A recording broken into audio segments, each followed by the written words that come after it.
んな鏡がしている。一人ぼっちの可愛い女、そんな夕子に、そんな夕子に惚れました。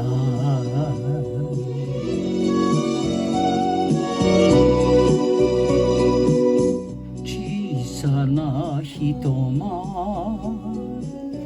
アパートに白いお鍋が光ってた。そっと生きてる可愛い女、そんな夕子に、そんな夕子に惚れました。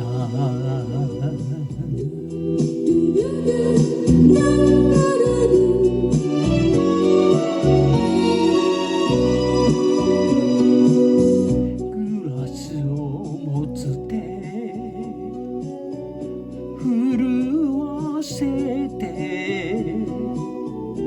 愛が欲しいと泣いていた。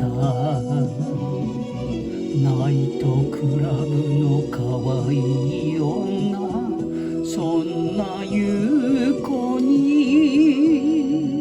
そんな夕子に惚れました。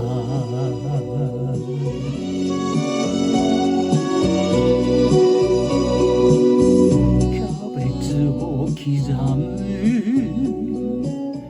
手を止めて、今日はこのままそばにいて、いつも甘える可愛い女、そんな夕子に、そんな夕子に惚れました。